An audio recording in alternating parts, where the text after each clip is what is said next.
siji nyambung silaturahmi, iya. loro nyambung petung. Oh, ngono. Iya.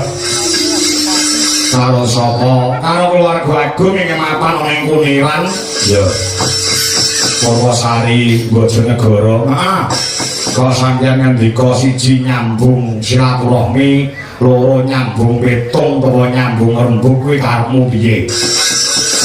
Laku srawung lawan wedane Pak Madrim wis suwe no. Oh, ngono. Heeh, nek tepung lawan keluarga kene utamane ya wedane Bapak Haji Sumadrim so Mas Kono kuwi wis mataun-taun terus aja nganti pedhot silaturahmine, aja nganti pedhot sing darane pasedulurane, mergo sing darane wong kuwi goleki akeh ana golek sedulur. Nek mungsuh siji kuwi wis kakean, nek dulur 1000 kuwi isih kurang. Oh, ngono ya, ya. Iya. Kula aku matur sepisan kuwi nyambung silaturahmi, nyambung kekadangan kang saka paseduluran lawan keluarga agung ing mapan ana ing Kuniran Bojonegoro. Pak Haji Sumadrim sakeluarga, Ya. Mas Kono sakeluarga kabeh brayat agung ing mapan ana ing dalem kene. Ya. Wong liya wis manjing kaya dene sedulur kuwi no. Oh, ngono ya, ya. Iya. Sing angka loro nyambung petung kuwi tegese piye? Nyambung rembug ngene no. Iki sawetara ana sejarahe. Ngopo kok aku bengi kirene nyambung rembug utawa nyambung petung? Nek ora kleru taun 2018. Ya. Tahun 2018 penjane Pak Haji Sumadrim wis ngandhep aku utawa nimbali awake dhewe ing taun nek ora kleru akhir 2019. Oh, ngono. Ya mongko wis kebacut mungkere tanggalan wis menehi panjer karo anake dhewe utawa DP. Ya. Belah ora sida kayangan mrene mergo nalika semono kuwi keterjang karo sing jenenge COVID-19 utawa jaman pandemi 2019 tekane akhir 2020 kepungkur. Oh, ngono. Iya. Iya, ya, ya. Lah iya. Mama mbiyen wis kebacut panjere piro aku ya wis lali wong wis 5 tahun kepungkur punjul lho. Oh, ngono aja. Iya, ya, iya. Heeh. Lah ora nduga mono sawetara minggu kepungkur penjane Pak Haji Madrim telepon lawan awake dhewe Mas Kangkok. Kula sios wayangan wonten ing Kuniran. Kuwi nggih Pak tanggal pinten aku ya ngomong. Ah. Tanggal 28 Desember. Oh, bengi iki. Ya. Iya, ya, ya. Heeh. Nggih Pak kula saged nek 27 mboten saged. Amargi 27 kula wonten ing Boyolali utawa ngambungi ana ing Boyolali. Ya, Iya. Nek 28 iso. oh, ngono. Heeh, nyambung rembug nyambung pitung. Heeh. Ya tujune pandemi utawa COVID-19 kuwi ora kedawa-dawa no. Ora kedawa-dawa. Ya. Nek nanti pandemi utawa COVID-19 iki ora mung trimo 2,5 tahun kok nganti 10 tahun. Wah, bebayani no. Ya. Bener zaman biyen iki ora entuk ngenekke kerumunan, ora entuk ngenekke sing darani tontonan yang mengumpulkan massa. Oh, ngono. Heeh. Nek tak hitung jaman aku kuwi nampa job sing Batawi ana 60 tempat no. Oh, ngono. Ya, ya mlebu ana dalem kene, ana daleme penjerane Bapak Haji Madrim ana ing Kuniran kene, termasuk kene iki yo Batawi yo swidak nggon jajal oma dipengke sewengi iki turahe elek-eleke 10 yuta. Ora wis sakmono kae. Oh, ngono. Ya. Iya, ya, ya. Heeh. Ya kuwi alhamdulillah Gusti Allah kuwi Maha Tresna, Maha Welas, Mulasih terutama kepada seniman seniwati. Nek nganti pandemi 19 atau COVID-19 genep 10 tahun iso uga seniman seniwati alih profesi. Oh, Heeh. Mereka wis ora nyambut gawe wis ora entuk dilarang karo pemerintah nggo srana mencegah penyebaran penyakit duk ngantos mono lek kanthi pandemi 10 tahun isa alih profesi seniman seniwati dalang yoga sinden isa alih profesi nganti 10 tahun pandemi ra mandeg dalang iso dadi maling yoga iso dadi germo sinden iso dadi lontre tenang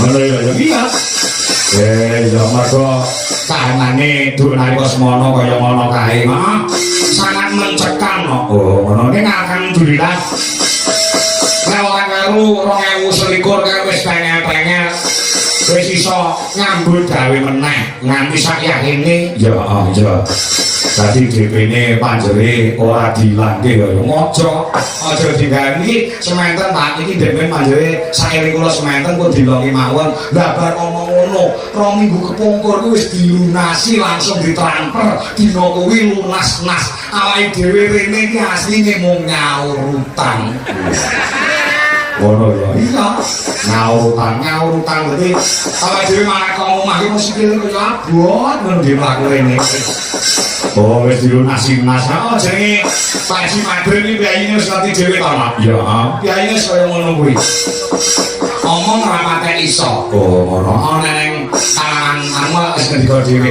ini nyambut gawene luar biasa piyayine sukses ana ing Surabaya oh sawah Tegale ana Surabaya ya nyambut gawe sukses ana kono lah beriki kelahiran ono ing Kuniran ini balik neng desa ya tidak lupa dengan bumi Putadara bekasane nganake tasyakuran mula sing dijaluk lakone Pandhawa syukur oh ngono ya iya acarane apa acarane kitanan oh kitanan ya sepisanan kitanan ya ora karo putune menjadi Bapak Haji Sumadri Mas Dito oh era putra ya putune lan anak-anak ana ing desa Kuniran kene nek ora karo ana 16 sing dikitangke masa awan mau bojone lek ngitangke awan oh ngitangke bengi ya bocah sing dikitangke dijuwejer ngono pas bengi dek pas oblahan lampune mati iso sing nganti entek sunat boleh ya ini loh wujud sing diarani tidak banyak kata-kata ini dibuktikan dengan bukti dan kenyataan orang mau ngomong kosong ini nyatanya dibuktikan nih lamun diarani Bapak Haji Sumadri iso takoi gede iso takoi nyang wong liya luar biasa patut diajungi jempol nyatane tangga karo sing kurang mampu sapa sing arep netake anake dicukupi lan panjenengane Bapak Haji Sumadri minangka dadi amal kebersihanane piyayi sing kaya ngono kuwi angel tunggale angel golek-golekane keluarga kaya ngono ya yang esake dawuh kaya ngono kuwi sing darane piyayi sing peduli nah ditanggape wayang kaya ngene iki nggo apa to jane kok ana tak ketak ya wis selesai ning panjenengane pengen menghibur ora mung menghibur sak keluarga ning uga menghibur kabeh sing mapan ana ing desa Kuniran kene oh ngono ya ditanggape wayang uga tasyakuran diterimanya anak Mas Jaki di IPDN ya kayak mana kuwi lho disyukuri masih melu sambutan ora karo wayang wis dadi wayang iki lah iki sing disyukuri iki lho kaya yang wayang iki lho iki dadakne iki ra tresno wis wegah Pak Madrin utawa Mbah Haji Sumadrin rupiah-rupiahke nyukuri marang Mas Zaki sing nganti kaya ngene iki entek dhuwit atusan yuta oh ngono ya iki lek Pak Madrin sing ndi iki Pak Madrin iki wayange san lumayan kok aneh-aneh iki meni pokale Mas Tono ngono iki dadak lho Nduk iki dadak nek gawe ora karo kaya Yogya mau kok mengianu Mas Angkong iki pas liburan wayange Dudi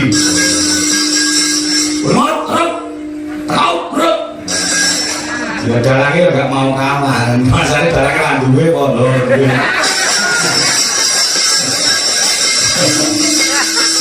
ya masih umur 17 tahun kan.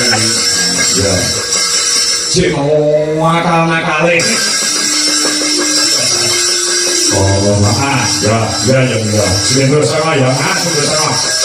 Ya, manus banun, Pak Haji Sumadrin, yang sampun peduli, ya sing gelem sedekah, ora mung sedekah duit, ning sedekah rasa, dana rasa nyenengke sing padha. Pareng lamu bengi iki nyatane nadyan sore mau dane kaya disuntak saka langit karo Gusti Allah.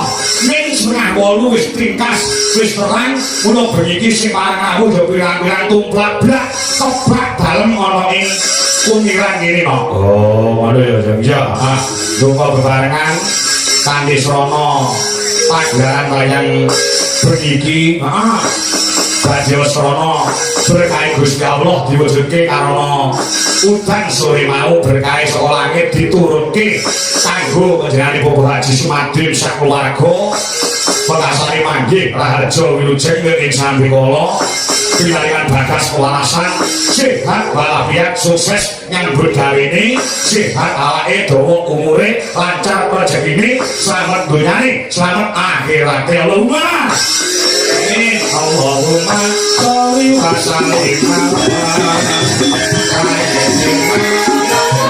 yuk supaya orang-orang semua orang sing misal orang sing dhuwur ya orang-orang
Nah, ya, orang baru sing terakhir rukun Islam iki karyane Abang Dos Susmono guru awake dhewe Tegal yo. Arange Mas Kono. Alhamdulillah aku saka jasane dari Mas Kono bisa entuk kapercayan ngopeni lan entuk warisan gamelan Bali saka Abang Dos Susmono Tegal almarhum. Oh, sing abang-abang kuwi yo. Lewu bunga kaya dene kejubrukan kuil sari babaran segoro madu ana. Oh, luarang-arang barang sing nggawa gamelan Bali ya awake dhewe panggah nggawa mergo nguri-nguri tinggalaning almarhum guruku ya Kang Masku Ki Entus Susmono Tegal. Oh, ngono ya. Ya wis tak dalu. Lagu-lagu religi insyaallah kok ngeblak harapannya Abang Entus. Oh, ngono ya. Termasuk iki mau. Ya, muga-muga berkas bayanipun. Ya. Ya, kok sadurunge dagelan aku entuk dawuh sing kagungan dalem. Ya. Pak Madrim, rasa tindak panggung meneh. Mergo panjenengane kuwi nuwun sewu. Yai sing budaya. Oh, ngono. Iki lho wayange. Ya. Ya kuwi tindak panggung ana ndang ora ketak gowo apa ngono ya, ya Mas. Tenan, suarane apik. Oh, suarane becik. Ya wis sampe dawuh. Monggo. Mbah Haji Sumadrim. Ya. Karo ditakoni sisan ku kapan bayaran meneh. Lah iya. Monggo Mbah Haji Madrim ditakoni Mas.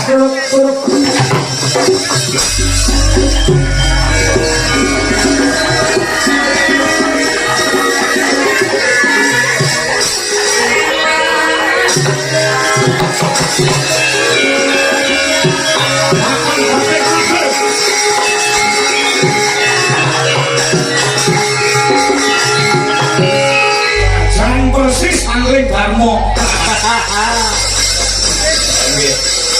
Sing dalu Pak Haji. Sugeng dalu Mas. Nggih. Alhamdulillah nggih. Udane sampun pingkas ing sekolah kawuh mirsani nggih. Ngantos tebak kados ngaten nggih Pak Haji. Nggih, alhamdulillah mung saderenge anu wis tukang nambah udan wis njaluk. Asik. Saiki kok karo dulure lanang karo wong liya lho dadi apa? Wis Lagi.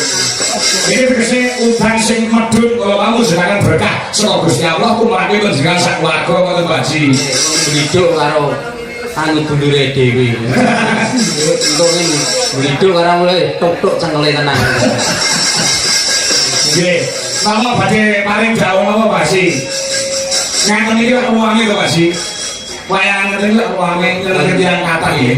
Sedekah nikan mboten arta tok. Nggih. Ngaten tiyang kathah ngene nyuwun. Iku namine dono rasa Pak Haji. Terus ngeten iki sampean pahalane sangat kathah. Iki dipun rujukaken sasi pindho lho ping 3 ngoten Pak. Nyuwun sewu lambene dalang nggih. Wong turu ditelepon ra diangkat kok dijak petung opo piye nggih. Wong turu ngeke direkei rezeki ta barat telepon ora diangkat. Lah nggih, lan wong turu niku kados tiyang mecal.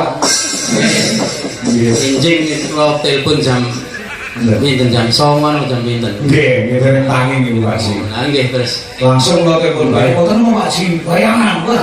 Langsung Dengar saya nggih langsung tas nyampe gawe ngoten niku. Nggih. Jan klemar wae ngono apa iki. pas. Luar biasa Pak Haji. Lah. Pripun bingung Pak Haji? Putra-putra ngempak kene iki. Foto-foto ngempak. Putu-putu ngelempak sedaya putra-putra sedaya anu adit napa? Dulur-dulur sedaya kula ngelempak sedaya niku. Nggih. Sing penting dipun paringi sehat, panjang umur sedaya Pak Haji. Nggih. Badhe paring dawuh napa badhe nembang kok Pak Haji sadene. Kula tangis anu nyeluk dulur kula sing sampean terus dalang ra entuk sapa suluk ora iso. Masuk napa? Nangis benane motor tulisi dalang. Walah. Abrakan opo ngono. Ayo syukur we. kasih. Beri Mas Tono. Ya. Maka tapi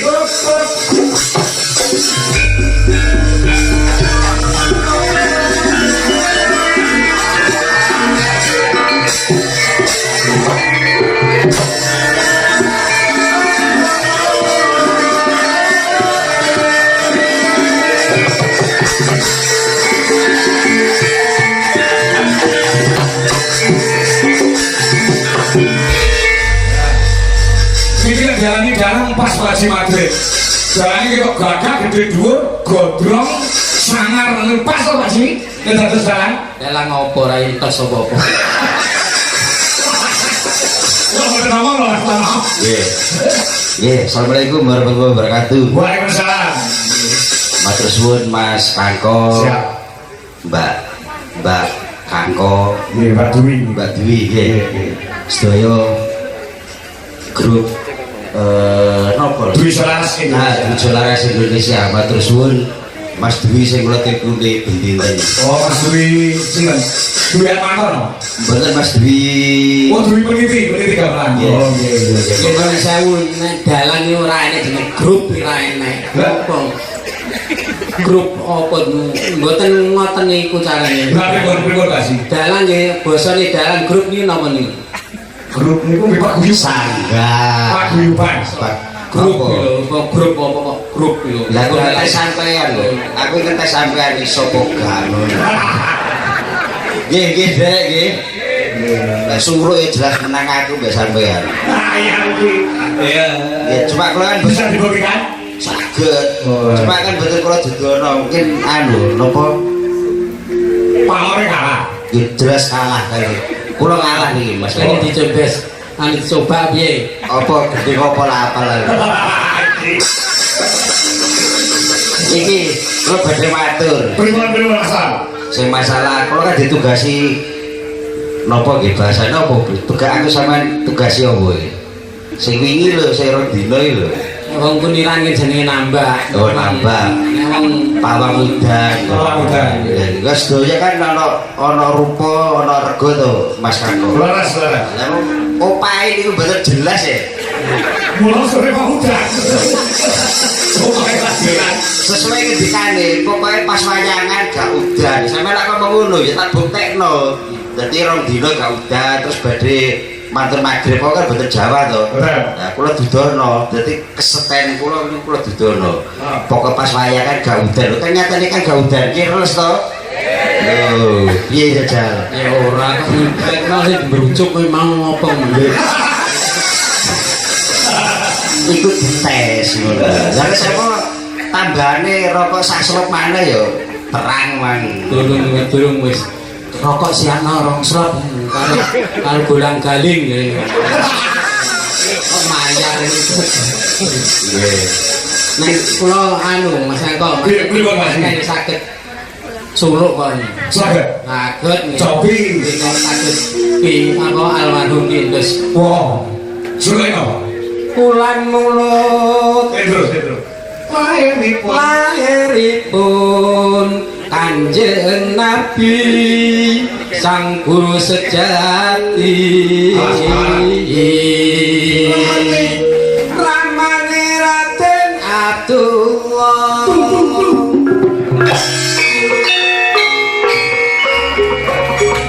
ibune Siti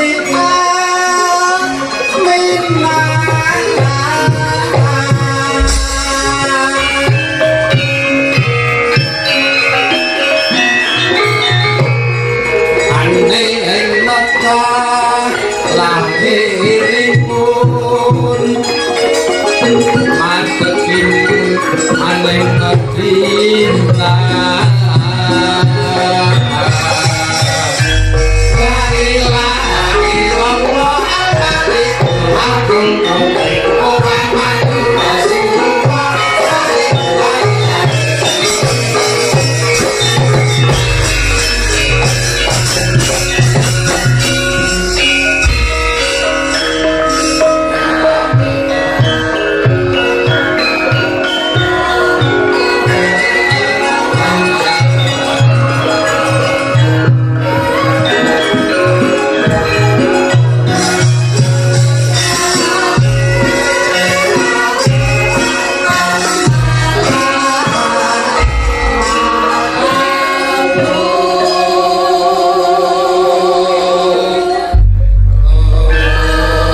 iso. Kanca-kanca kula ki yo iso. Sesuk dinggo, sesuk nyambi. Nuwun saya Mas Yonto, kula mboten punika seneng kalih kula anu. Oh, ngoten. Ajeng pisan ning Pak. Apa? Nang suwe-suwe magen ndak bisa. Bangun, Pak. Asih. Piye sesuk mumpung durung dadi petung meneh karo Mas Kangko. Mas Kangko sesuk iki kundur nang Solo apa tetep nang kene diterusno ngono lho. Wah, Rong dino dadi. Terus nang akeh, terusno turu nang kene apa to piye? Ya banyakan maneh, banyakan maneh. kan durung ngenten kok kali Mas. Saya dari wonten. Nek isuk dijog bengi wayangan kula pernah. Niku saya itu Haji. Niku ten desa Blokombo, Lesungan Karanganyar. Niku dadi kula tangi turu jam 09.00 isuk niku diparani wong duwe gawe. Mas Yanto mantang riyin. Tenang Pak. Mengke dalu wayangan apa saged? Saged Pak. Iku terjadi. Mriki ngoten mripun. Mas, sesuk wayangane iso lho Pak ngoten niku. Piye kira-kira? Piye? Mumpung sik mandi dongane tambah udan iku mah. Saya ulang dari dalam iki. Kula tak anu napa? Napa? Sing gamelan Bali nate teng mriki ya. Nggih. Nggih, napa? Napa lagu? Sapu tangan. Sapu tangan. Oke, Bapak Sabtu niku.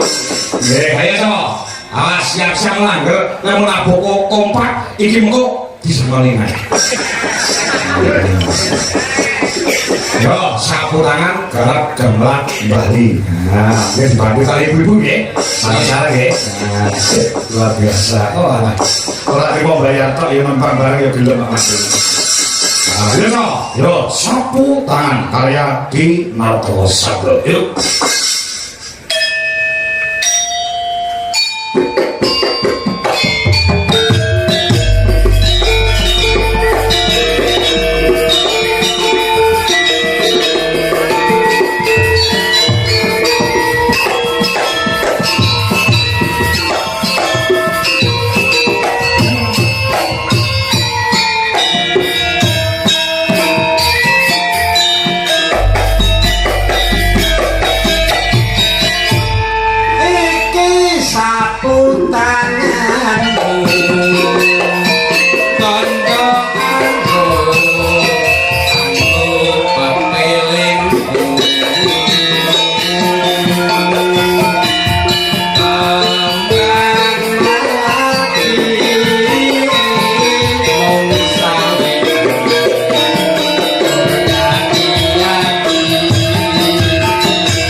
Tangan buat Pak Madrin.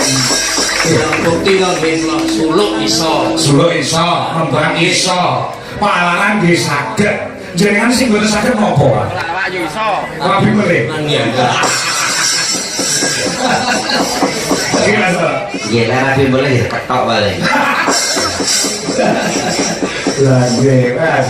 Mau malih, dawuh malih, monggo. Monggo malih siap datang dengan bapak ning Haji Sukron semuanya nggih. Hasbunallah wa ni'mal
Madrid.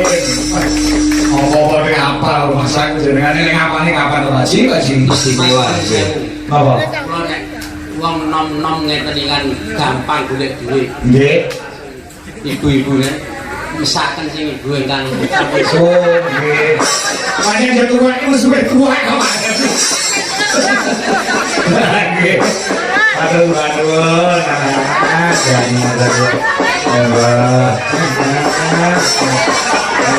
sepi dari Gusti Allah nih nggih. Apa sing penting kan anu mesaken piyambak ingkang sepuh. Lagi. Ibu-ibu kalian mesak. Napa? Anu, napa? Pilih-pilih kasih masa puji paling sepuh piyambak ya anu bapak-bapakipun iki. Nggih, nggih. Kan kula sepuh piyambak pundi. Yang semua piyambak anu, Pak. Sing asal kenal Pak niku, Pak. Niku umuripun sudah 7, Pak. Sing kenal nggih, sing kenal niku sing sepuh piyambak. Niku Mbak Tahan. Sewu nih, Pak. Nggih. Nggih. Mbak Tahan gesang. Ngapunten Mas Kanggo. Menurut jenengan Mas Dream olah vokale pripun ngene iki? Pak luar biasa saya. Alhamdulillah saya. Niki sing latih kula. Pak. Sing latih Mas Tono. Mboten ngaku jelas. Tok ora tau kok. Jadi iki sing ngajari kula. Jadi meneh-meneh ditingkatno maneh sampeyan ya ojo cukup ngene tok sing apik meneh. Dadi aku ngulangi gak ngisi-ngisini ngono. Aja mono meneh-meneh sesuk-sesuk wong atase wong punirane kok dadi. Nggih, Dek. Kula seneng gadah murid ngeten iki seneng kula. Terus pengorbanan kula ngajari rina wengi nulis lagu niki nggih asile ngeten iki. Berarti kula sukses dados guru nggih to? Sauni-uni ora pernah anu. Saununium. Tiang mriki ampun anu nggih, tiang mriki ngoten niku. Ngoten niku saununium nggih. Saununimu. Nggih, nggonmu WM ngoten. Bojomu? Jum. Niku ngoten niki. Semerep mawon cilane nang kene. Wah lagi. Adine diceluk kin. Nggih mboten enten kula riyen niku cilikan niki napa nggih? Rumiyin kula alit kula niki sunat kula teng mriki. Nggih kalih sederek kula tiyang kalih. Saniki kula gadah pikiran aku piye supaya iso kaya biyen maneh. Kula nggih dianggapaken wayang kalih Pak kula niku tani kluthuk. Nggih, leres iki. Ben balik kaya biyen apa disunat keling kok. Tapi riyen pemenane dodolan, dagang. Terus mae lek panen niku dagangane ditelasno didol. Ngoten to dadi dol telas. Telas. Terus batine Jadi pangan wong akeh. Nggih kados niku kan wong kan teko napa buktine kan ngomong tok kan ngene. Kula kan lho nyah ngoten niku. nggih saya. Nggih, kula percaya. Nam nyambut gawe ra tot. Dan terus gak karu-karuan. Nggih. Ajare kula sengaja tak sengaja. Nek sampe udan aku mesti dintai teng panggung iki. Lah iki. Pun kewaca. Dinganten dadelane gak payu ngono. Lah iki sing ngomong dikira sak dodol karo sak kampret iki. Mas Dodo Mas Kampret daturi. Nggih. Betul Mas Kampret. Maka anu sesuai dulu jangan bisa. Layar. Oh, layar. Oh, siap. Oke, siap. Ayo kontong ning disik piro.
biasa Sundalu Cak Dodo Nggih, wilut sendalu macane Mbak Limbo, nggih Pak Kanko, nggih dangu mboten panggih jenengan. domongi kok Mas nanti aku ki sampean iki tak gawa tekan ngimpi lho Mas kapan iso ketemu Cak Dodo mari akan belah mergo timbalane Pak Haji Madrib jalune saged pinanggih jenengan Ya alhamdulillah matur sembah nuwun Pak Haji Madrim, jenengan pun ngesakne kula.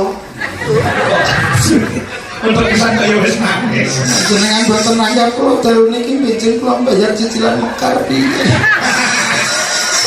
Makane kuwi to dadi wong sing apik. Iman. Aja sok tukar padu. Kula niki mun rimang, pun lendek, saking lendek kula naken ilmune kan kula ndereke Mas Trono. ilmu apa? Ilmu tanah, Pak. kok ilmu tanah ya? Tanah itu diinjak apapun bagaimanapun tapi tetap spirit for the fire. Betul lho Pak. Oh, basa apa kuwi? Inggris Pak. Atas ngomong dengan langsung. Kenapa Pak Macan mangan jamur karo untung betul apa Pak Haji. Dengan lo senang dari matur Pak Haji nggih. Jenengan telepon awal. Kula dek dere. Dalem dawa kula ningali streaming lho. Kayak itu wau kan lebet alhamdulillah pagi kali Pak Haji Madrim itu luar biasa kebanggaan kagem kula Pak. Terus bola candi kuwi. Gini ki terus pesenane jenengan kon golek kanca tolak pagebluk tikus. Nyatane kok kula betane lho Pak Haji. Omong to Mas, omong to. Rene kok enak omonge blas piye to? Aku ibang serep lho. Bang saya piye? Lah kowe pisah karo kono aku gembuk.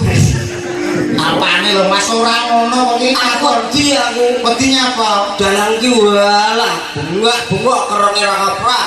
Iki ora iso menempatkan diri ya kowe. Aku wedi. Pak Dalang Kangkon iki pun kondang kalau kon iki wenehan TikTok ini mboten salah follower 200.000 nggih Pak nggih. 200.000 wenehane FYP gara-gara ngencepno wayang gak kuat jabut. Sayang kok. Wayang buta gede ning teko penuwun ngoten lho. Lah sono ya rohet to Aku men kok jenengan. ngono saya iki sapa to Mas kok mun sewu wajahe koyo tikus ketulup Aku nyoten jenengan. Ha niki salah satu dagelan sing 40% ini garangan ngene iki. itu beneran Kok kerengan aku kangen lho. Lagi opo kok kangen lagi metu pokonganmu lagi teko ning kono lho Pak So. Niki paring asma Cak Kampret. Oh, Kampret. Sih, Kleru ya. Kleru piye? Asistene Pak Kangko Madul iki Cak Komper. sekoper nggih, wong awenane terus pasane Mas Dodo sing nyanyi lho Mas Cak Komper ngono lho. Kok radun kumpal kampir pisan kok kampungane Pak Haji nggih. Kapunten Haji. Jenengan lak pun sorote tajim ngoten kula rasane gredeg ngoten lho. Lho iki Pak Haji, Pak Madul. Pak Haji Madri. Wah, Pak Haji duwe, Pak. Alah yo kok tak takok lho. Niki nggih asli putra daerah Bojonegoro. Bojonegoro nggih Cik, asli daleme ngrau. Nikahe angsal kali sumber terus sakniki ngontrak teng Bonorejo. Wis rasa muni kontrak pinggat ngono iki. Lah aku yo penake to Mas Koso. Iya. Lan mbok yo nyuwun sewu ketepangan kali Pak Tako piyambak. Aku wedi. Wedi nyapa? Orong kok. Orong. Terus ngendikane Pak Tako ngoten niku, keras tapi wong iki nek A yo A nek B yo B. Ngoten lho. Oh, ngono. Heeh. Wedi-wedi. Ndak tomek. Halo, Bro. Aduh, bro tak takok lho wis. Lah piye to? Ngene lho Mas nuwun sewu Pak. contohnya satu Nyuwun sewu Pak Kangko. Nggih, pripun? Kanggo mboten panggih jenengan alhamdulillah nggih Pak. nggih Nyambung silaturahmi kagem panjenengan kali kula. leres Nggih, dalu niki ditimbali mriki nggih matur sembah nuwun. Nggih. Panggih ngoten to nggih. leres esus Kados Pak Haji Madrim kali Mas Tono Nggih. luar biasa nguri-nguri kabudayan, remer kali kabudayan. nggih Khususnya ringgitan. Leres. Lah, penak ngono to, Pak. Anu penak. Apa? Piye? Endi?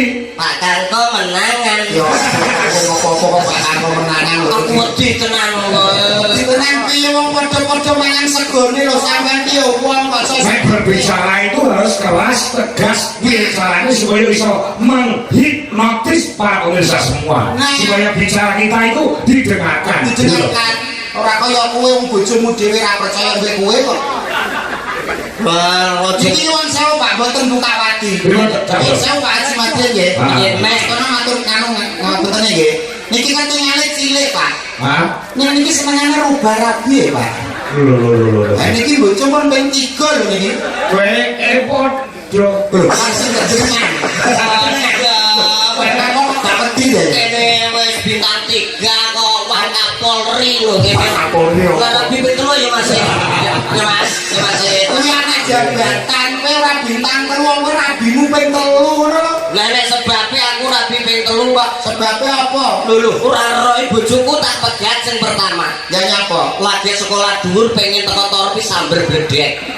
Dhuwur boko. Lho, Tak ganti bojomu sing pertama sambil becek. sambil bedek. Mati. Mati, Pak. Ah, terus kedua, Digawa wong. Bojo sing nomor 2 nggih. Digawa wong. Oh, sukses. Sukses. Iki sing nggawa aku. Kayak iki. Kayak men anakku loro-loro kan dase kayak ngono. Dasmu dhewe iki kok dasane. Berarti sing nomor 2 Digawa wong, dhuwur kudung kisor kedung. apa kuwi? Dhuwur bukut kisor mawut. Alah lambimu tak tapuk iki kok iso Bekenten. begengek.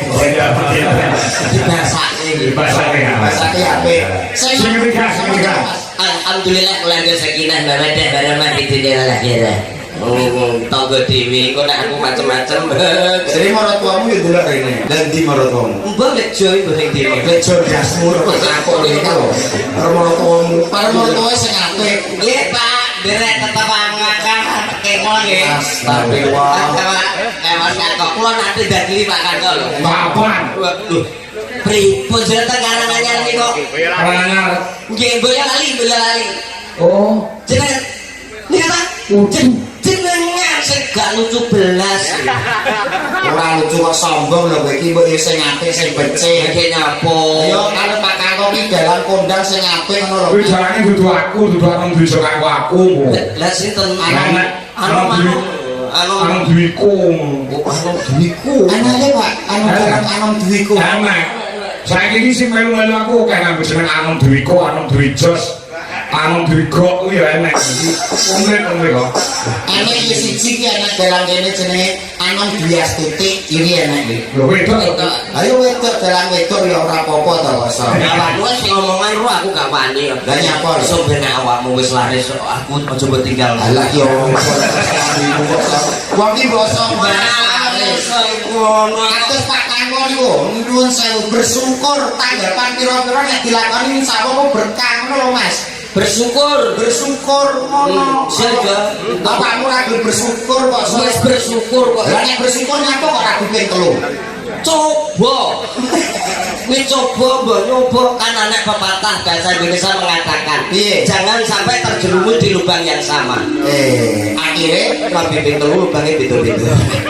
tak takut lambimu itu asal. Wis ta aja ngono to. Iki Mas Kampret, Pak. Kula Mas Kampret, kula kangen kali dodok niki, Pak. Nggih. Apa urusane kok kangen karo aku lho? Sajak awakmu bar kok pengadilan agama.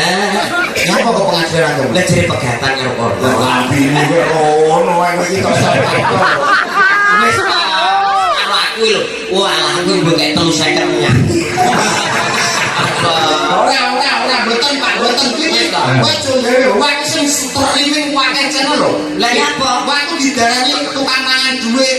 Dadi korupsi. Lah, Nate ngoten niku. Ah. Niki kok buka biak kene sampeyan nduk-nduk ngoten Pak. Iki parobrak ki boten bagi bodol. Bagi padha cuma nanti kalau potong transport, bensin, klambi, jangkon. Kan terus mulai nyeret. Bensin era Kak. Ini malam hari ini banyak yang menanti loh sahabat. Bensin. Ada 2000 kacamata lebih yang ada di YouTube menantikan Cak Dodok atau Cak Kampret. Bagaimana kiprahnya di dunia perdagangan Indonesia. Guys, pokoknya kula nyuwun sewu nderek ramene napa niku seniman khususnya dagelan. Nggih. Kalau mulai ini kalau gandeng ini kesan apa? Dagelan-dagelan yang baru itu bisa tumbuh lagi. Oh iya. Bisa ada muncul bibit-bibit baru, betul nggak Pak? Nah, saya aku pengen kelebihannya kampret nih gue nanti. Kelebihannya utang Pak. Ini utangnya mboten kathah orang karuan piye? BRI karek itu.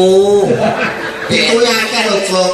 Ya aku lagi kuwi lho BNT saiki sing tak seringi. BNT iki. Lah terus nyaurmu kapan? Yo engko nek tanggapan bar iki to. Nek aku mbok kek 350 tapi. Lah kok iki opo to Aku kangen kok. banyak kok iso ngono to. Tak yo bedean piye? Ya kok iya opo lagi gedean bocah iki piye to saya. Kelebihannya apa aku pengen ngerti. Pon saking asmanipun yang pun jelas kok Pak. Kampret. Kampret. Kuwi lho malah piye? Wong kita cilik kok medhi-medhi malah kaya jeneng ndi. Oh, alah potongane kaya kudane lanyang-lanyangan. Iki sengaja aku lho Mas kok malah nyanyi aku. Ayo apa? Bocah nek kene trimo mbokku gembukan. Sing ambut gembukan wis apa? Lah bodone cere mende. Lah kok nyanyi aku kaya kudane lanyang-lanyangan rumasamu kowe bagus dhewe to piye? Ya Allah. Terus anyar kok ya wis arep. Lah iki lho sing tak buat iki yo ngene awake dhewe lagi sambung ngono lho. Wah, drum aspal iki jane rang kok. Drum aspal gundul mbak kok kresek kobong. Kresek kok kobong lah dene ngelempit ngono ta. Nyatane yo ngono, wong kampret dhewe niku artine mon elek to, Pak? Loh, kampret iki apa, Mas? Kam iku cutik, pret niku entut. Kampret niku tegese cutik entut. Wis nek bagus-bagusnya lah nek dodok wis jelas. Mana nyuwun sewu sing mirsani wong rasani. Piye? Dodok kok saiki tambah kita bagus kuning, kulite kok apik ya apa perawatan to. Iya, kaya perawatan. Kenapa? Lah ngene perawatan. Nek kaya ndut. Tapi mari bar kena katarak dadi yo nyawang kuwi kaya ndut. Nyatane dirasani lho, tenan lho dodok malah bagus lho ngono. Rasa ta. Dodok ki artine yo apik. Apa? Dok ki donga, dok ki wedok, dongane wong wedok ora kaya kowe kanthi cutik pretintut. Kowe ki cutik entut. Enak banget. Napa lho? Wong sing nonton bareng sing rasane ya tak dok. Nggih. Kan dodok iki mulai sewu pas suryane kaya pelawak saka Madiun Kirun. Nah, iki yo kaya kancane Pak. Kancane sapa? Kancane Kirun. Sapa? Kire. Ku lepas sengelmu mobil kok. Ini napa ha, Mana? Sabene Artine kekasih Gusti Allah.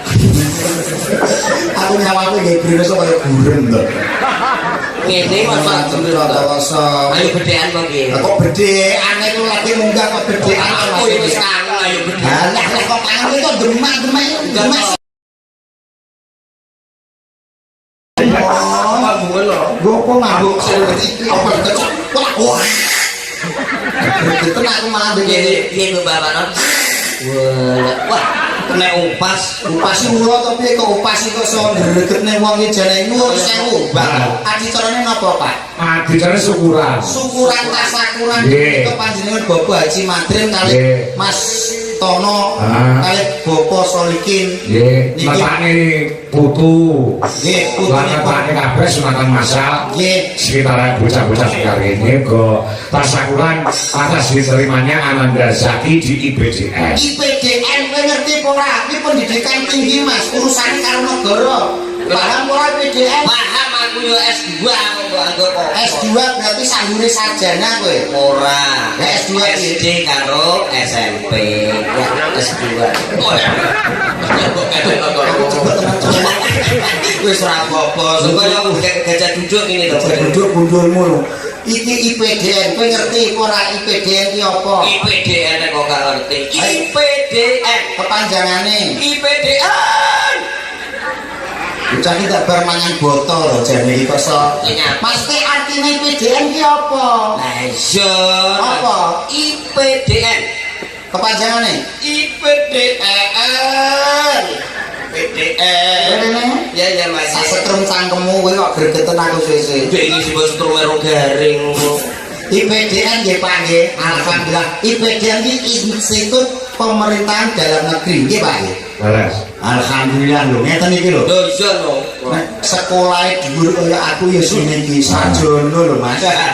Sarjana pendidikan jelas. SPD. SPD. Ya. Pak Kanto teko SSN sarjana seni. Kowe apa le titelmu? Lho, aku mbiyen saurunge 3 tahun ya DRS lho. Oh, dokter Andes. Sopo sing ngomong? Lah DRS iki dokter Andes. Dudur rada suwe. Apa? Dudur rada suwe. Pantesan roba lagi terus lo duda-duda kowe iki omongan. Aku kayak nyambung. Iki apa cepet iki kok sok kayak nyambung apa kok sok derek didonga nggih Pak nggih. Nggih, tetep niku penting. Mugi-mugi Dek Dito nggih. Nggih. Dek Dito mugi-mugi sabadane ditetake dadi dewasa dadi bocah sing pinter cerdas. Pokoknya apa sing dadi gegayane iso terkabul. Kagem Mas Zaki luar biasa Nggih. PDN mugi-mugi apa niku nyuwun sewu nggih badhe PDN lulus langsung diangkat nggih Pak nggih. Nggih. Tengene pemerintah ngoten nggih Pak Ji. Nggih. Sampeyan ndongakno putu kula Zaki nggih. Nggih. Kula nggih ndongakno panjenengan. Nggih. Mugi-mugi saged kumpul sing lawas niku saged. Era tenan. Wong akeh sepakat, aku tak njatuhin Banjari. Iki apa to, Pak? Dia nyapa to, Dok? Nuwun sewu rezeki pati jujur niku ampun diatur saking ngarsane Gusti to, Pak nggih. Nggih. Dene kok awake dhewe enek rezekine teko sakmene ya wis dilakuki sakmene ngono lho. Ya, ya. Saya Pak Haji Madrim nggih. Dados nuwun sewu menawi nggih pun kula kaliyan mriku rezekine pun sakmenten mawon. Kula tak ganti kali bekok montrot niki. Ngoten lho. Yo ben nyaut sepak apa to. Niki Nggih. Pripun, Mas? Bahasane sampeyan ndaut karo Nggih, Banjari nggih Daud. karo sapa? Yo, karo Mas Tono lho kowe. Lho kok Mas Tono ku lho, Mas Tono ki domisile teng Surabaya. Oh, lagi kula tindak mriko.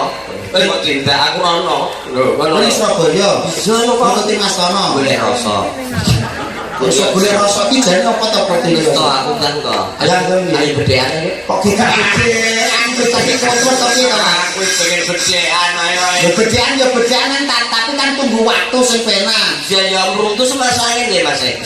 Masuk angin apa bolak-balik gimana kok rujuk monggo.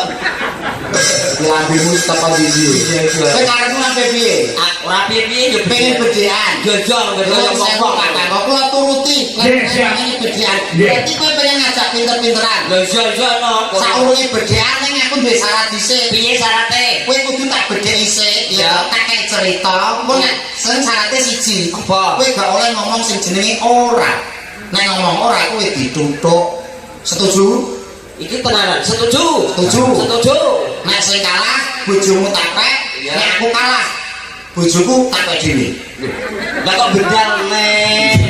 Maksudnya iki bojoku ya aja mbok Pak bojoku bokong gede sisih kok. Gede sisih piye? Mbakku lho. Sowate. Jelasane ngene rajiman ra apa-apa. Rajiman. Siap, Siap. pakai cerita ning syarate siji ora oleh ngomong. Ora. Nek ngomong ora Tutuk. dil. Dil pada. Oke, terus di Pada apa Pak Yudo? Pada. hidup kok iki sok. Oh iya Pak. Ya aku lambemu sama sondayane men to. Ya i. Nuwun sewu ceritane ngene. Apa saya Pak? Ya ya, tak perlu menyimak. Menyimak. Menyimak. Ngene. Rungono. Ya ya aku wedi. Gak oleh ngomong Ora. nek ngomong ora di Tutuk. Dek ini pas dino minggu. Nggih. Mas Tono tuku sepeda motor anyar kok dealer. Sepeda motor anyar kok dealer. Delalah dino Senin montore ilang. Kamangka sing kliwar-kliwer ning omahe Mas Tono ki kuwe. Berarti kuwe sing nyolong montore Mas Tono. Ora. Iya. Kita masih. Berarti saya apa to pertanyaanku? Gak oleh ngomong Ora. Mas Tono kelangan motor lho Mas, dikane lho motor anyar Pak nyuwun. Iya. Saking dealer gris mrene nek plat nomere. Monggo sing ning kono ki awakmu, berarti kowe sing nyolong montore Mas Tono. Ora. Mas Tono montore ilang berarti kowe. Ora. Oh, montore anyar lho berarti kowe sing nyolong. Ora. Dek aku nek basa ndasku.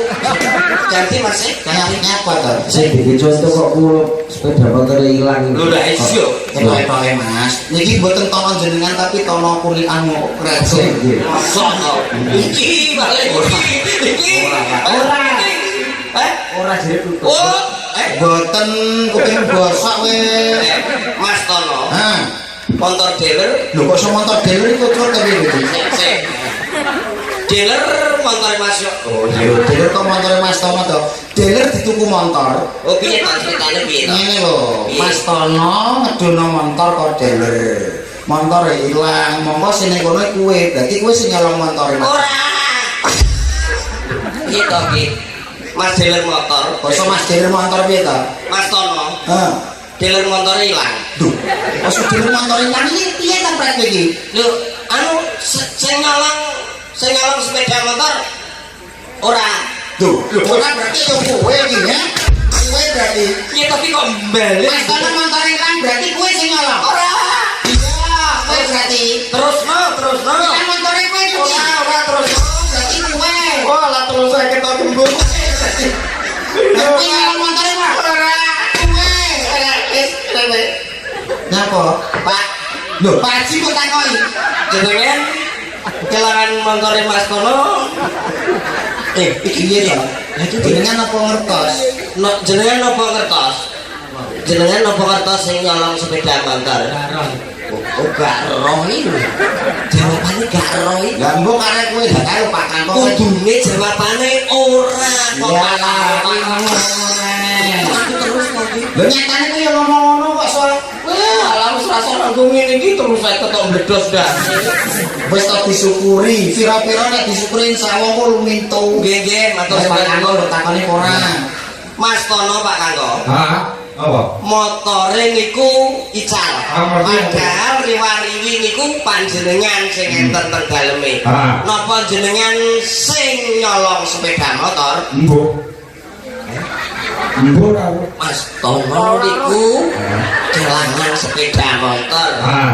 Lah, riwariwi niku jenengan. Ah, aku iki ora iki. Nggih, riwariwi lah sing sepeda motor niku ilang jenengan sing nyolong. Ah. Eh? Apa? Jenengan sing nyolong. Lah, ya ora. Lho nyapa to kok malah bunyi. Sing to, prek. Piye, Pak? Motor mas ya to? Nggih. Kowe ngerti ora? Ora. Hore! Sampai jase kopior. Sampai jase kopior. Pak, jenengan niku kula tanglet. Ah, iya. Mas Tono kelangan sepeda motor. Jenengan sing nyolong. Mas orang iki duwe sepeda motor.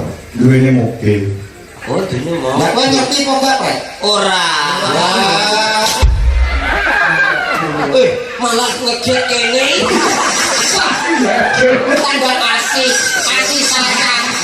Kasih sayang. Kasih sayang agak pisane tak giatene kasih sayang. Cara mana sekolah kowe di ospek. Nah, ospek itu kudu keras, dan disiplin. Apa, Pak? Napa, Pak? Disiplin. Allah Akbar. Disiplin. Tambemo kaya cintung bensin kok.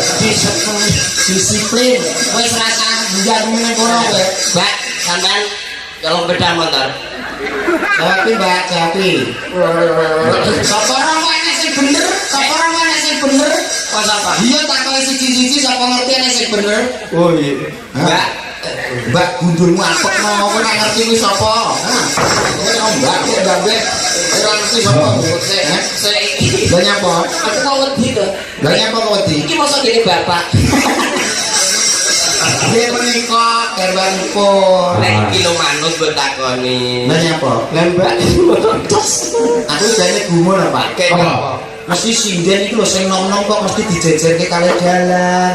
Nggih. Lah sing barang sing sepuh kok dipinggirno ki ambak awor penonton iki apa jagani nek geger terus sing sepuh entek ngoten kok. Bahkan Lah pripun? Ini sing sepuh niku dudek mikir dhewe iki minangka komando. Ketika sing ngomong-ngomong niku salah, sing sepuh niku sing ngabani ngoten lho. Walah ngono lho Pret iki kudu paham. Guri iki ya dikeki blabak apa ngono lho. Lah nyapa? Lah nek wis sepuh jeblak kojur kok iki. Ya ora no ya kuat pondasine kuat. Oh, ono. Kowe ngerti apa? Ora.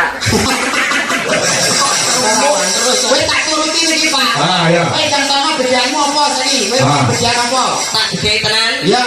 Oke. Hah, Sampe ngerti lampu merah? ngerti? Ya wis kok. Lho, iki muncul kok piye tak iki? Bedhaan iki sing benar sing apik lho. Oh, ya. Piye bedhaanmu? Sampe ngerti lampu merah? Ngerti? Saiki pertanyaane, Hah. nek merah jalan, nek ijo mandek apa? Ya lampu merah, lampu Kleru. Kita panggil lampu merah. Kleru. Lho nek abang terus. nek ijo Mandek. lampu bang ijo. Alah kleru.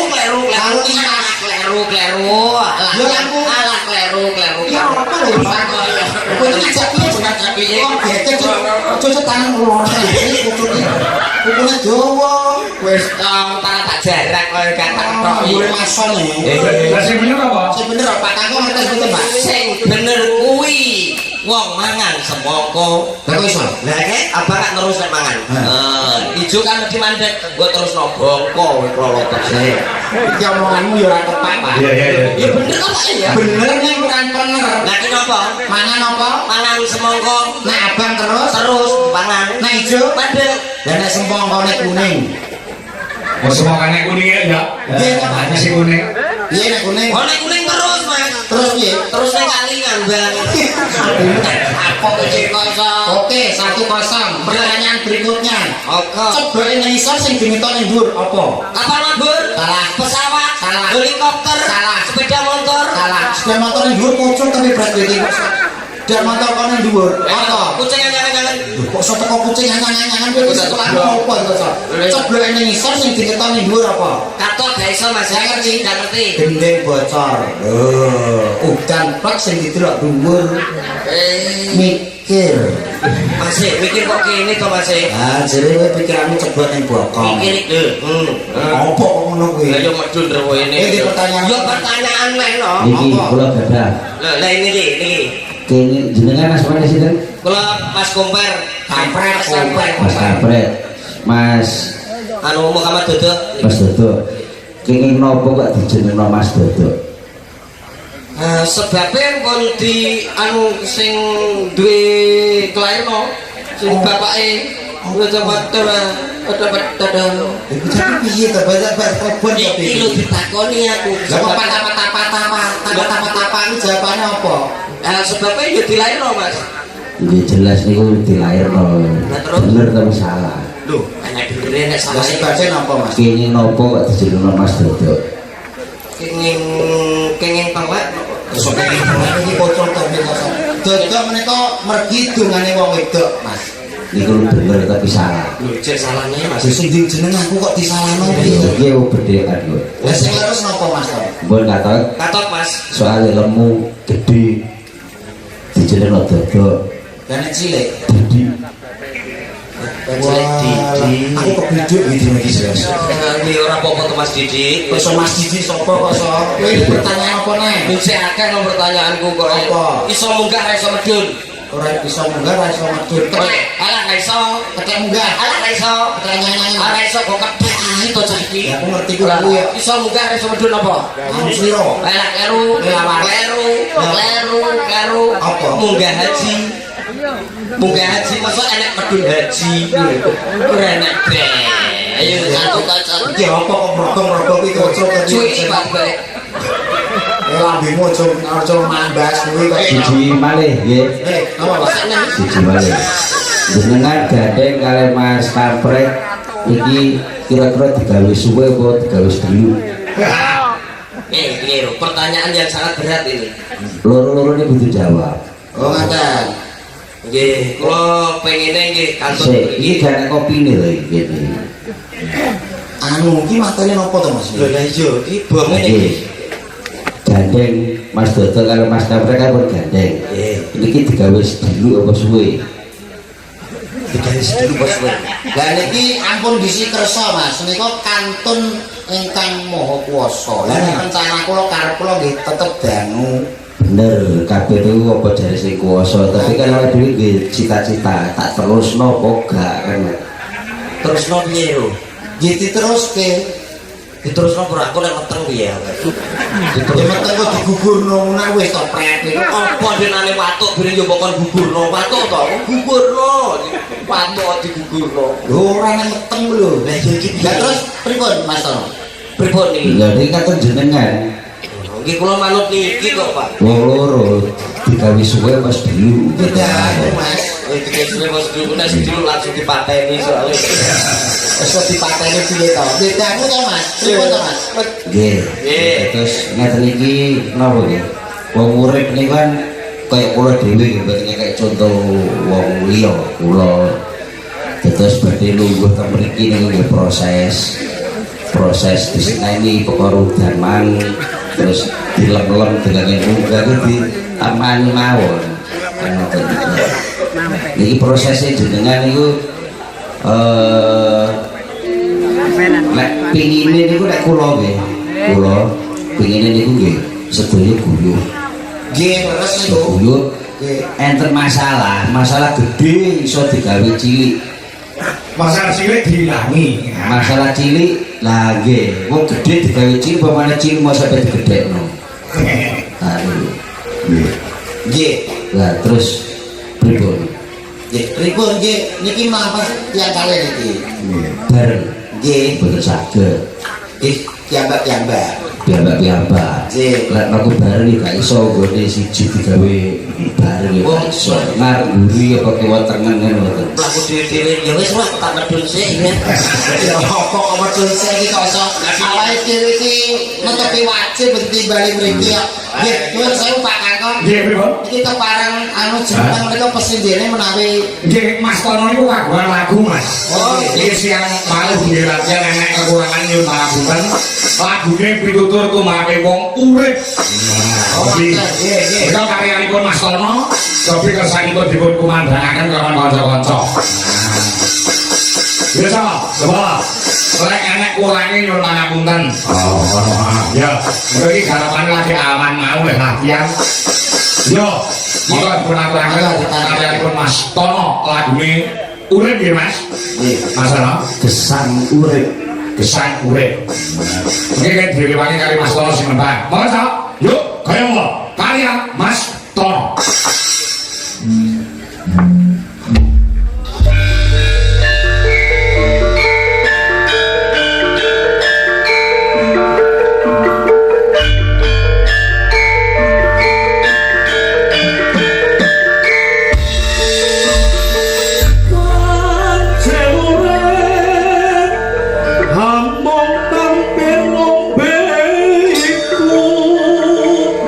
Nanging kudu gagah urip donya urip akeh nyingkirono marang tindak ingkang nesta.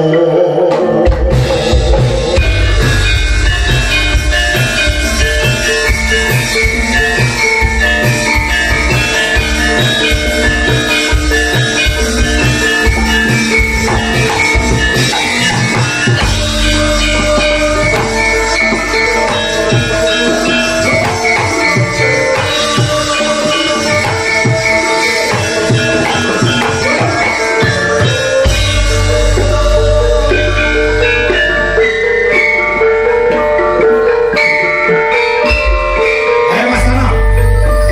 urip mung sedewa mula lakonono kabeh iku coba perlu direnungno uripe diuripi supaya urip kabeh iso urip sang saya urip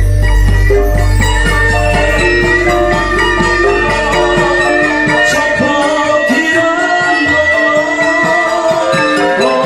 apa wae rasa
ya nuwun sewu nek enek kurange kurang pas nyuwun pangapunten nyuwun dipun koreksi Mas Rono.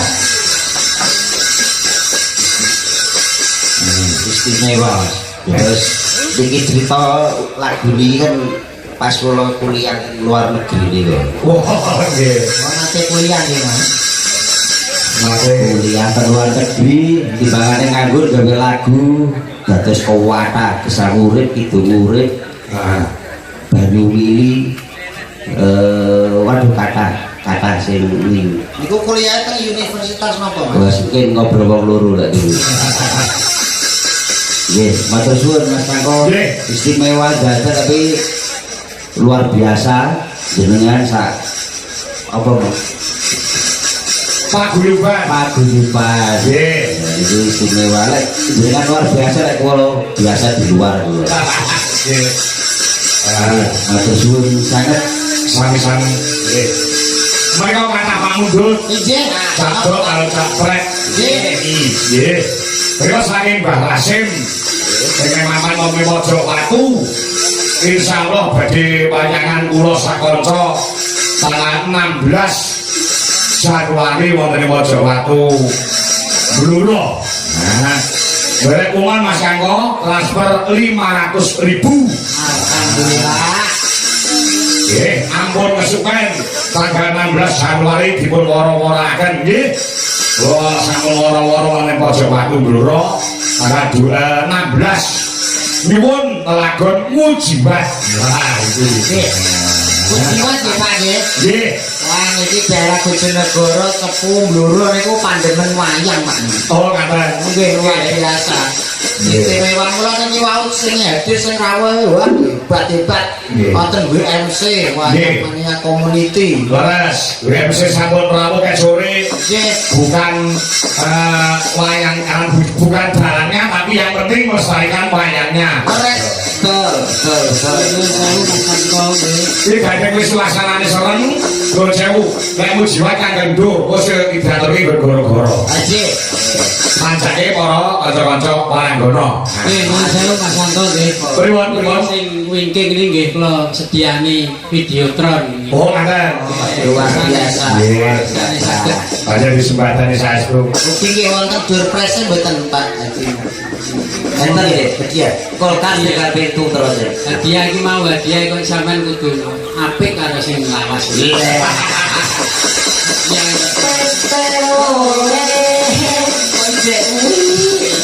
Aki motor tangan mriko. Anak wedok kula nggih. Nggih. Nah, ku anak wedok niki bayi sekolah.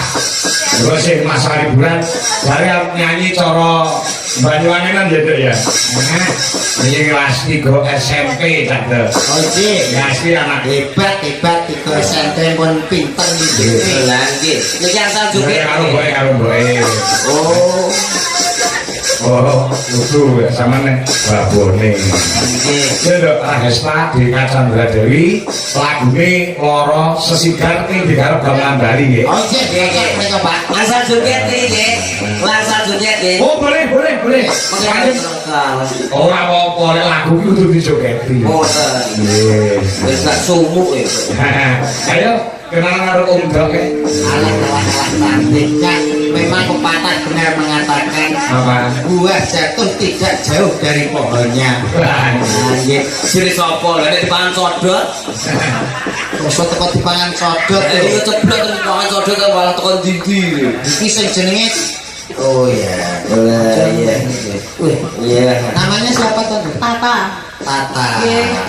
Kelas berapa? Nak? kelas 3. Oh kelas 3. Wah, tegas bocah. Tegas, iya. Dadi ngaten niku lho, nyuwun saya Pak. Jenengan nggih sae niki didik lari bocah kados ngaten iki bener.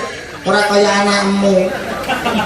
Anakku nek sing kena kok. Umur 3 tahun kok. Ngapunten, kula sing didik mboten papa lho. Lah sinten?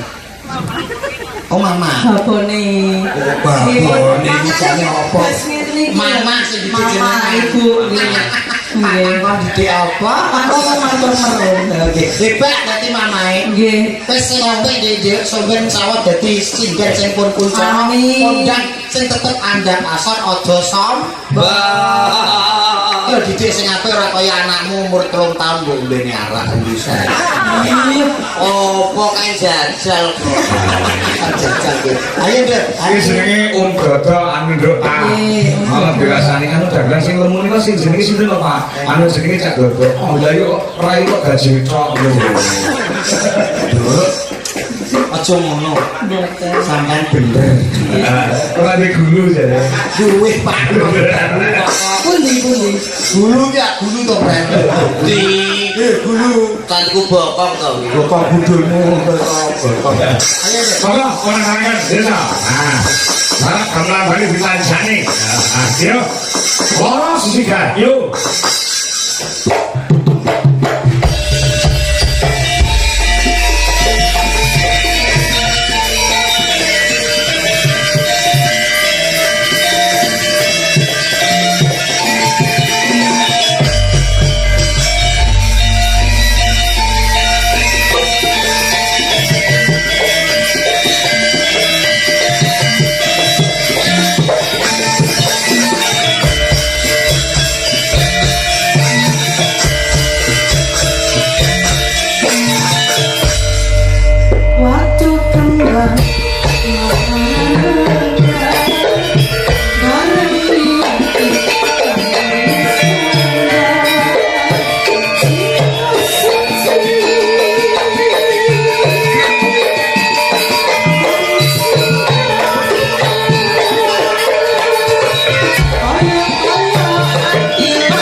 Hebat, Jas.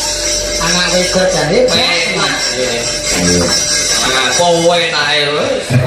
Niki jenengan mesti nggih kuliah teng kene isi nggih, Pak. Insyaallah ngoten. Alhamdulillah. Ning mari bocahe Ngoten nggih. ning ingine bapake ya iso nyindet ning iso dadi dokter.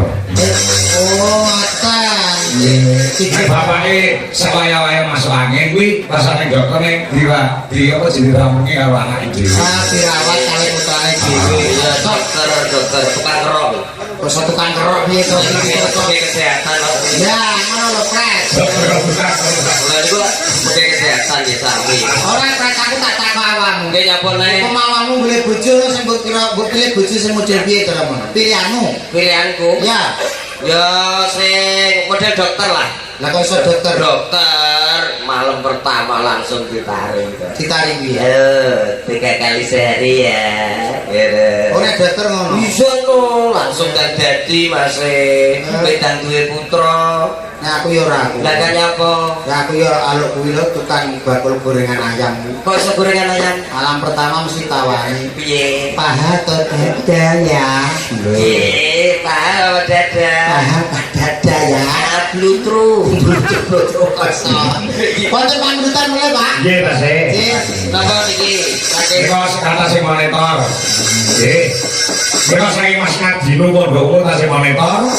Assalamualaikum kakang kula nyuwun lagur pemilik karyanipun Mbah Anom Surata Swargi. Kowe iki semi ugi Mas Waris Sugiono. Iki mapan wonten ing Surabaya. Salam kagem kanca-kanca BMC Wayang Mania Bojonegoro sebagai mawon. Salam saking Pak Waris Sugiono. Pak Nadino Pondokmu tasih dereng ngabiar Mas Kangkong nggih. Nyuwun lagun kangening ati. Nah, nggih. Ugi menika wonten salam saking Pak Kasir Jambi Kaltidu. Nggih. Nggih. Salam saking Salam saking Pak Kasir Jambi Kaltidu. Oh, nggih. Dari mirsani live streaming, Pak. Siap, siap. Nggih. Ono Mbak Mayang, ono Mbak terus Wiwi Wanja karo Mbak Wiwi Ernawati. Telu kuwi dadi jumeneng ya. Nggih, Pak, cocok nggih, Pak. Nah, halo. Halo. Kalian. Ana sing nyuwun lagun nek mujibat kok Mbak Rasim tak atuki gara-gara sing gone kepenak. Oh. Ah, iki nyuwun kangening ati saka Pak Nadino Pondokmu. Ah, yo. Ayo, Mbak. Mbak Wanda, Mbak Mayang, lawan Mbak Wiwi Ernawati. Nah, yo. Oke, kangening ati. Ah, yo. Coba. Iki mergo selalu menyimak setiap malam ning pamundhute ora nate tak pinakani. Yang pinakani bengi iki men marem. Nggih, men marem nggih Nggih. rezekinipun. Mergo mereka penggemar berat Dwi Jolaras Indonesia. Nggih, terus Nggih. Yo, coba kaya apa? Ngaturke kangening ati. Apa, Cok? Yuk, terus.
Ora, Pak. Duh wong ayu